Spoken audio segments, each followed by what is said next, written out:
Brothers War is here and my favourite mechanic of all time is back again.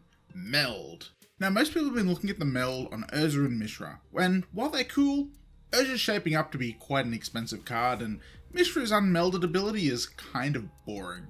So instead, we're going to be looking at the first green meld pair, with Titania, Voice of Gaea, and Argoth, Sanctum of Nature.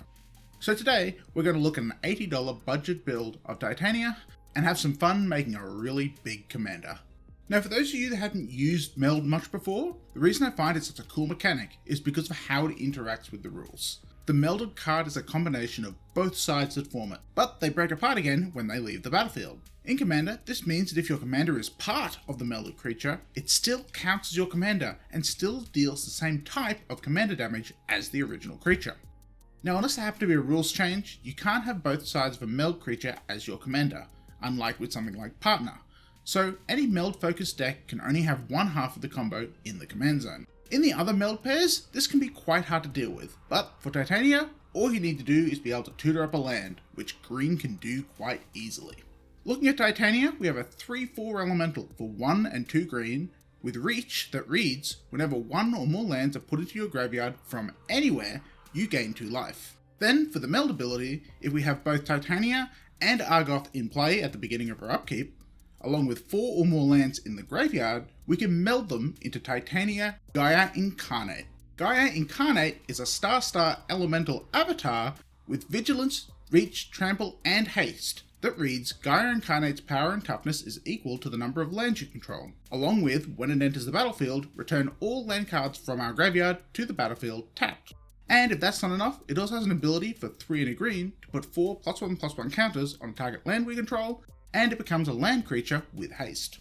And while we're talking about the meld creature, we should also talk about what Argoth Sanctum of Nature does, as it is a land that taps for green and enters tapped unless you control a legendary green creature. Then has an ability for 2 green and tap, which creates a 2/2 green bear and mills 3 cards. So what is this commander wanting us to do? Well, in my mind it's doing a few things. We want to be able to mill cards into the graveyard in order to activate the meld ability and get payoff for when it does occur. But obviously the payoff is a bunch of lands into play, therefore having cards with Landfall triggers seems like a logical direction. Once melded, our commander is also a hell of a beater, with a large stat line and lots of abilities. So we could also lean into that and make this a more aggressive green deck, using our lands to pump up our commander and kill our opponents with 1 or 2 hits. So let's get into this. How do we get cards into our graveyard? Well, we have the new Blanchwood Prowler, Circle of the Land Druid, Satyr Wayfinder, Eccentric Farmer, World Shaper, Crawling Sensation, Grapple with the Past, Commune with the Gods, Gather the Pack, Sequestered Stash, and of course Argoth Sanctum of Nature. We are not specifically a graveyard focused deck, so we don't want to really overdo these effects. We want just enough of this so we can consistently get the effect and get lands into our graveyard for the meld ability. And since we are specifically trying to get lands into the graveyard, we should have some cards that have payoffs for doing that. For example, we've already seen Crawling Sensation, which makes us insect tokens, and World Shaper that can bring all the lands back from the graveyard. But then we also have Erendis Gloomstalker, which can help us bring lands back into play when they attack. Turntimber Sower makes us plant tokens when lands are milled. Titania of Argoth makes us 5/3 elementals when land is sacrificed. And Centaur Vinecrasser and Multani Yavimai's Avatar both get bigger from lands in the graveyard. Some of these effects are going to be great for backing up our commander, so the deck can still run even if Argoth gets exiled or Titania is rendered unusable. They also just continue to reward us for doing what Titania wants, putting lands in the graveyard and ramping out. On that topic, let's dive into the landfall effects, our other big payoffs.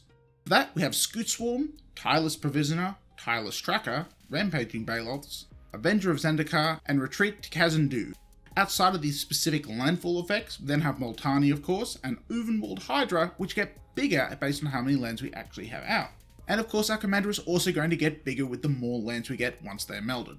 And it's really not that hard to meld Titania. But to do that meld we obviously need to find Argoth, and for that we have several tutors. Crop Rotation, Sylvan Scrying, Pier's Whim, Hour of Promise, the new Titania's Command, and Ulvenwald Hydra. These can all help us find Argoth out of the deck and help set up the meld. But after we've done the meld and it's been destroyed, only our commander will go back to the command zone. So we need ways to get Argoth back out of the graveyard as well. Circle of the Land Druid, Eccentric Farmer, Erendis, Eternal Witness, Timeless Witness, World Shaper, Genesis, Grapple with the Past, Regrowth, Buried Ruin, and Sequester Stash.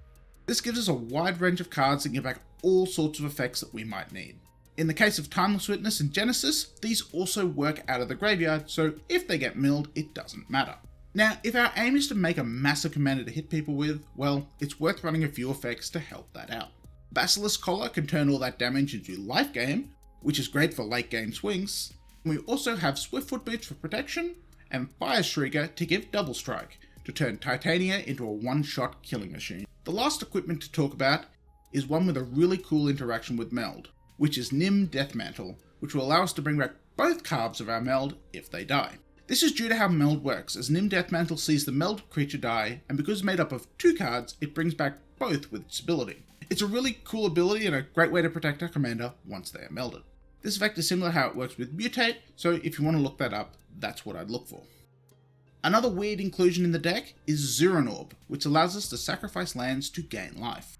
This is a combo piece for when we meld, allowing us to dump all our lands in the graveyard to gain a bunch of life, and then get extra landfall triggers when we pull them out again. I would, however, caution not going for the greedy play and sacrificing them before the meld happens, just in case Titania gets removed before she actually melts. You didn't want to do this in response to the trigger that's actually going to pull the lands out of the graveyard. That will be much safer. Outside of this, it can also help us get lands back into the graveyard for a late game meld, and it can be used to stay alive in a pinch. An interesting little inclusion that I think is worth running. So that covers most of the specific parts of the deck, so let's talk ramp, draw, and removal.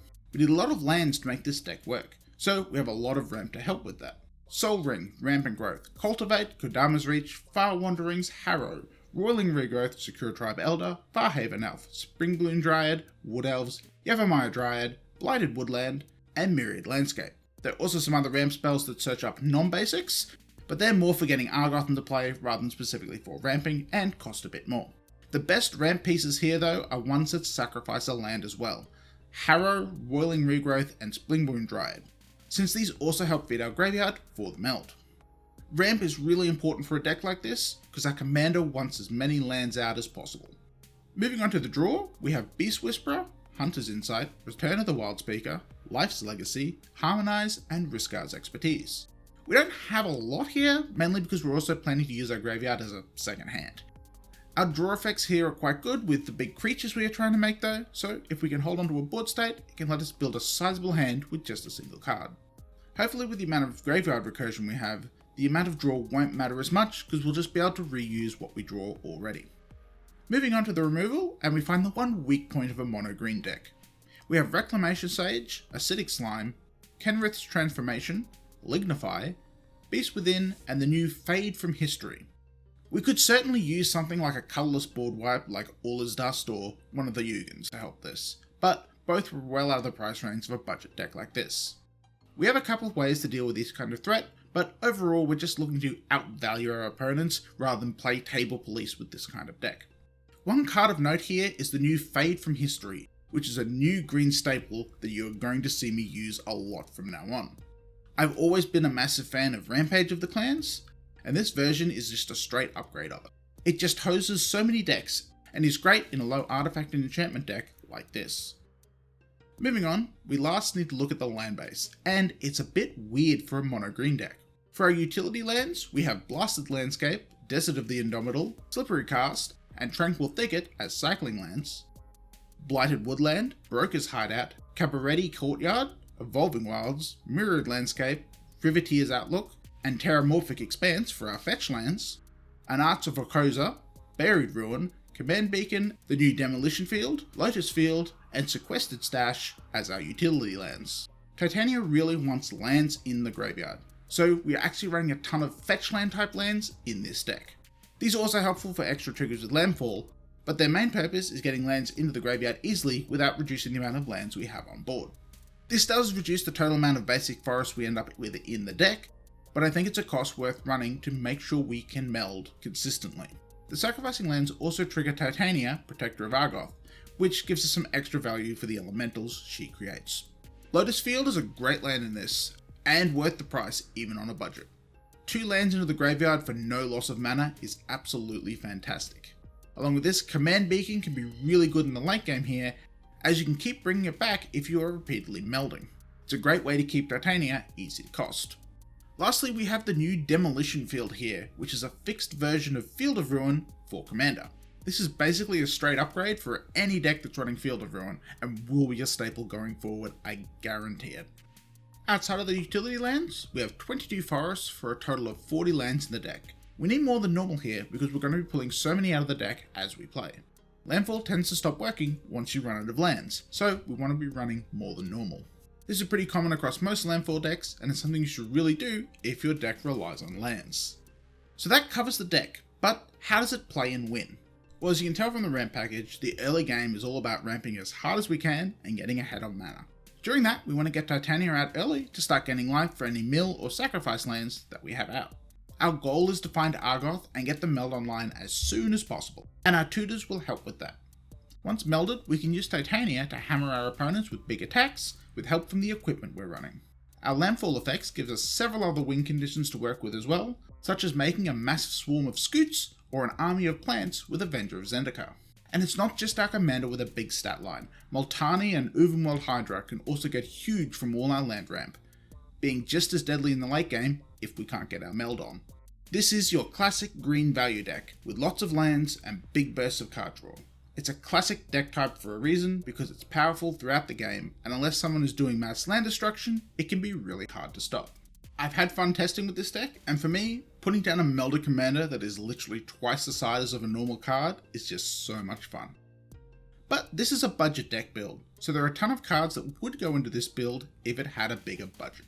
There are a few mill and land sacrifice cards that I would recommend putting in, such as Elvish Reclaimer to help fill our graveyard and find Argoth, Sylvan Safekeeper to help with sacrificing lands and giving protection, Altar of Dementia for exile protection and extra milling, and Constant Mists to help stay in the game against other big boards. The cost of putting a land into the graveyard is pretty low when it also helps enable our meld, and we can get them back again when we do meld.